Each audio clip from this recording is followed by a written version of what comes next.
Alright, YouTube, it's time for a sort of urgent Ebola update because there are several news stories about Ebola right now that need to be covered. People need to be aware of what's going on. Of course, Ebola is now hitting West Africa, Liberia, and Guinea and Sierra Leone. And about a month ago, they said they're going to stop talking about the death count, the number of dead bodies that were rotting in shallow graves as the result of people dying of Ebola because they said it's slowing down, it's going away. We've got it under control, don't worry. It won't be a big issue. It'll be like every other Ebola outbreak. A few hundred people die, ultimately they contain it, and then they go back home. It turns out that's not the case. They quickly began running out of supplies because a whole bunch of new cases cropped up in previously infected and newly infected areas, stretching their resources paper thin. They can no longer even treat, by the way, some of the people that are being infected in some of the remote areas. They're no longer capable of doing it. These countries don't have the capability of dealing with a virus like Ebola. It is too lethal, it is too easily communicated from person to person without the proper equipment in place. They've simply given up on some of these remote cases. They seem to be trying to protect the urban areas. It's now in 4 countries, though. The first piece of news is that the first case has arrived in Nigeria, and in the worst possible location that it could possibly have hit, anywhere in that region of Africa, which is the international airport at Lagos. Lagos is a city of over 5 million people. Nigeria is a nation of almost 170 million. Its population density is on par with parts of Western Europe, with Germany or France, even exceeding that of some of these generally densely populated nations. Their capital is an enormous city, a huge metro area. 5 million people, that's quite large even on a world scale. It's right up there. It's one of the largest cities in Africa. The possibility that it has broken containment with this news is quite high because these cities in West Africa, while these countries are marginally more developed than a place like Ethiopia or Kenya or the Congo, they are more developed in that they have some paved roads, and when you see pictures from these tourist sites saying, oh, visit beautiful Nigeria, you get to see these gleaming skyscrapers and so forth. That's largely located in a few square miles of rich territory in their capital. Outside of that, it's as third world as anything you can possibly imagine. These states, these nations, do not have more than rudimentary water filtration. An Ebola patient dies and falls into the reservoir, everyone's infected, or they take a piss in the reservoir or something. The people in the more rural areas outside of these capitals have these nativistic burial practices which involve very close proximity to dead bodies, which is helping this virus spread. This is something that during the East African outbreaks you didn't necessarily see to as great an extent because of the different burial practices. You see the consumption of bushmeat in these areas, not so much Nigeria anymore because it's more developed. But Nigeria is actually a worse place for this virus to be because they have more mass transit. They have a much higher population density. And yet still you don't have what you would consider modern medicine on any great scale, outside of a few urban centers and outside of a few hospitals within them. The danger is that because the density is so much higher, remember, this is the first time Ebola's in any large city. With Conakry and Freetown that it's already hitting, these cases are rapidly increasing. Lagos is an order of magnitude larger than Conakry. It's literally about 10 times more population than either of these other cities. It's extremely worrying. The other piece of news is that the top Ebola doctor got Ebola. Now, I have to ask you this. The media keeps saying, and the CDC and all of these groups keep saying, don't worry, Ebola is not easily communicated from person to person.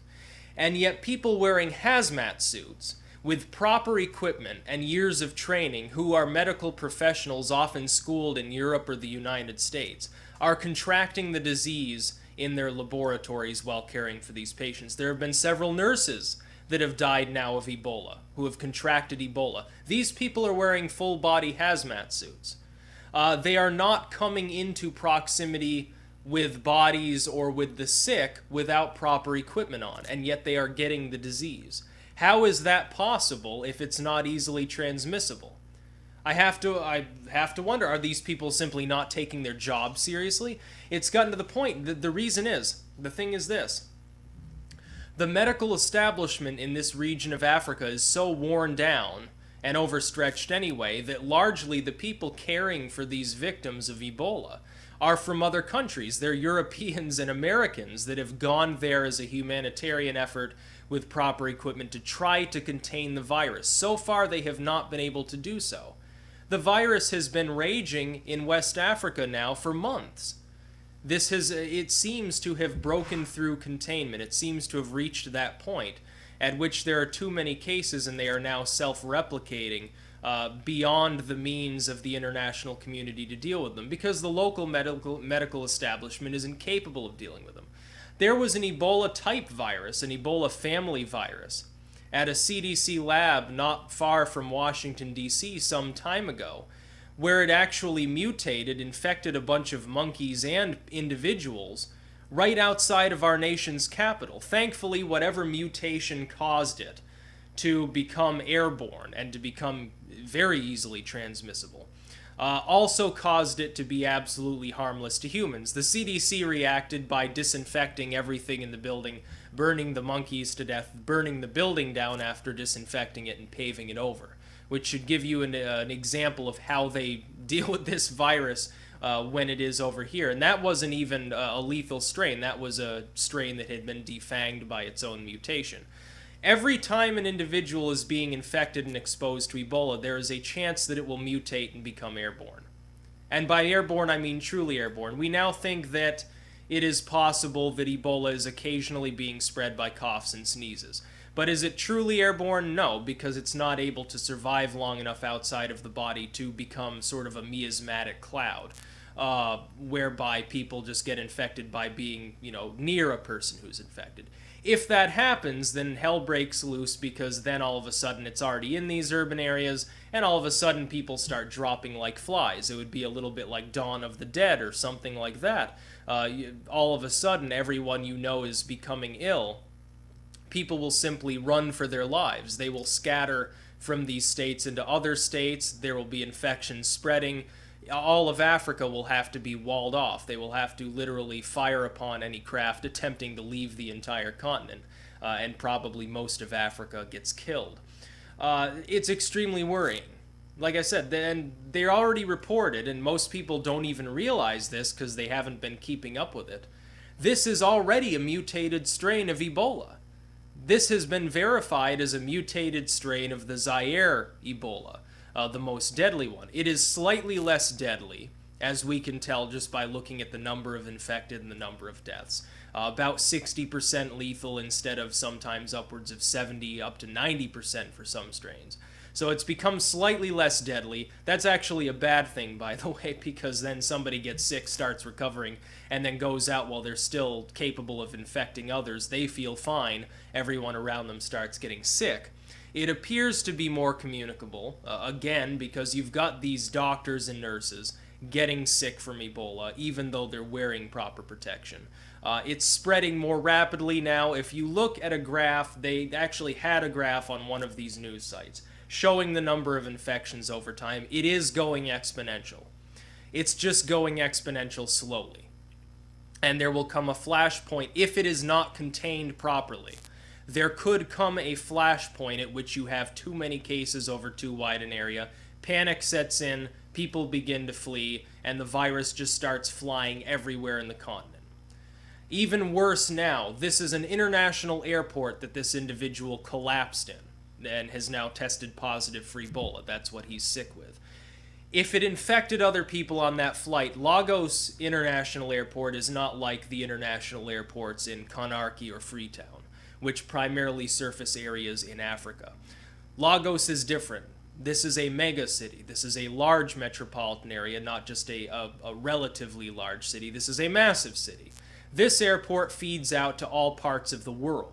It is a major airport, a very large airport. That increases the chances that somebody will take this sickness to the Western world. And even though people may claim with their normalcy bias, well, we've got modern medicine, so it's no big deal. If it hits any of these extremely overpopulated, densely populated areas in Europe, parts of the United States, it could go exponential there as well. Because Ebola does not care if it's in a sterile environment, it's still capable of spreading. You don't need dirt roads and sewage everywhere in order for Ebola to spread. It might be conducive to it. It might mean that people have weaker immune systems in general and are more susceptible to getting it, but overall, its spread isn't going to be stopped simply because you're in a quote-unquote clean environment. Again, it could mutate again at any time. Tomorrow it could mutate, become fully airborne and 99% lethal, and start burning like a wildfire across the entire continent. Whenever this disease crops up, why do you think the international community moves in like lightning, just like that, and starts containing things? Because that's what it's truly worried about. The international community ultimately, and we can see this in the treatment of Africa by the Western powers, we can see this. They don't care about these African nations beyond the resources they can extract from them. They do care, however, if a virus mutates and starts killing off hundreds of millions of people, because there's the potential for it to escape Africa. Thankfully, Africa is mostly this gigantic continent. It's not connected to the other continents except through Egypt. And Egypt has more of a ready medical system capable of dealing with these things even after their revolution.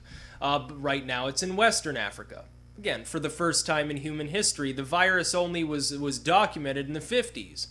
Even if it existed before that, the first time that the Western world became aware that this horrible virus existed was the 1950s. Since then, we've noted several mutations. It mutates readily. It mutates fairly quickly compared to most viruses. It's not like rabies or AIDS that tend not to mutate at all. It's not mutating like influenza, but it is apparently capable of mutating readily. This is a huge risk to the rest of the world. The international community needs to do more. If we allow the virus to simply spread and continue to butcher its way across West Africa, there will come a point at which these urban centers in particular will begin to panic. I have a feeling that when the media decided, and when the medical community decided briefly for a period of about a month, to stop reporting on the death toll, I have a feeling that they did it not because they thought it was contained and they just made a mistake, because it never was contained and it was clear that was the case. I have a feeling they did that because they were afraid that if the African individuals in Nigeria, in Ghana, and Liberia, who some of them do obviously have internet access, got wind of this fact, got wind of the fact that it was still killing people and now thousands have been infected and hundreds have died, that it would cause mass panic. That the story would spread even ahead of the virus and that these urban areas would see an exodus, which would simply bring the virus to new areas. Mali had a scare not long ago where they thought the virus was in their capital, in Bamako. There was a scare in Ghana. They thought that it had hit Ghana. It turned out not to be the case, and these people actually had some other sort of hemorrhagic virus. But they're saying now also, a few days ago, it was reported that now it looks like it's inevitable that Ghana and Mali will be infected. Because of the movement of people back and forth across these borders, it now seems unlikely that it will be contained where it is, and now it's in Nigeria. Every state it's being found in for the first time. This is the first time in human history that we know of that it has hit any urban center, let alone the capital of Nigeria, which is marginally more developed and far more densely populated than any of its neighbors. It makes the population density of Sierra Leone, it's like comparing New York City to Kansas. There is no comparison. This is a nation of 170 million people. That's not that much larger than Texas. It is very densely populated. The problem being it can spread more readily under those conditions. People are in closer proximity. There's more mass transit. People are crowded together more often. If this person hadn't collapsed in the airport, then it would probably be even worse because then they would be in proximity to other people. But they've already been on a plane crowded with other people in an airport that's probably heavily crowded. there is the potential now that there are people in Nigeria that have been infected with Ebola that are currently, as we speak, transmitting it to other people. And now you have the impending, let's face it, death, most likely, of the top Ebola doctor, I believe, in all of Africa. It's either the top doctor in Sierra Leone, which isn't saying much, let's face it, or the top Ebola doctor in the whole damn continent, who has Ebola, along with several of the nurses on his staff. As the health professionals dealing with it also begin to get infected, there's always the likelihood that others will simply give up, say, fuck this, I'm moving out into the middle of the woods, I'm not dealing with this, and then they abandon their posts. And that is a very real possibility if it begins to spread more quickly than it is currently. I think you've just seen the tip of the iceberg when it comes to Ebola. It appears now to have mutated and become more communicable. They can claim that that's not the case again. I would challenge them to explain how it's infecting people who are wearing hazmat suits if it's not airborne. It doesn't make sense in any possible sense of the word. It just doesn't make sense that it would be infecting people with full body covers if it's not airborne.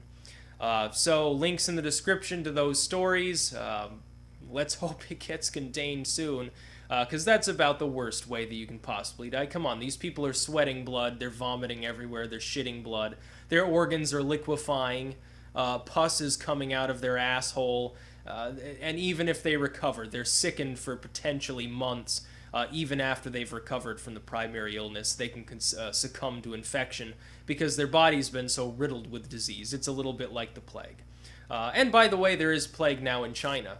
The pneumonic plague has also been found in Colorado now, so people are worried about that as well. But that's about all.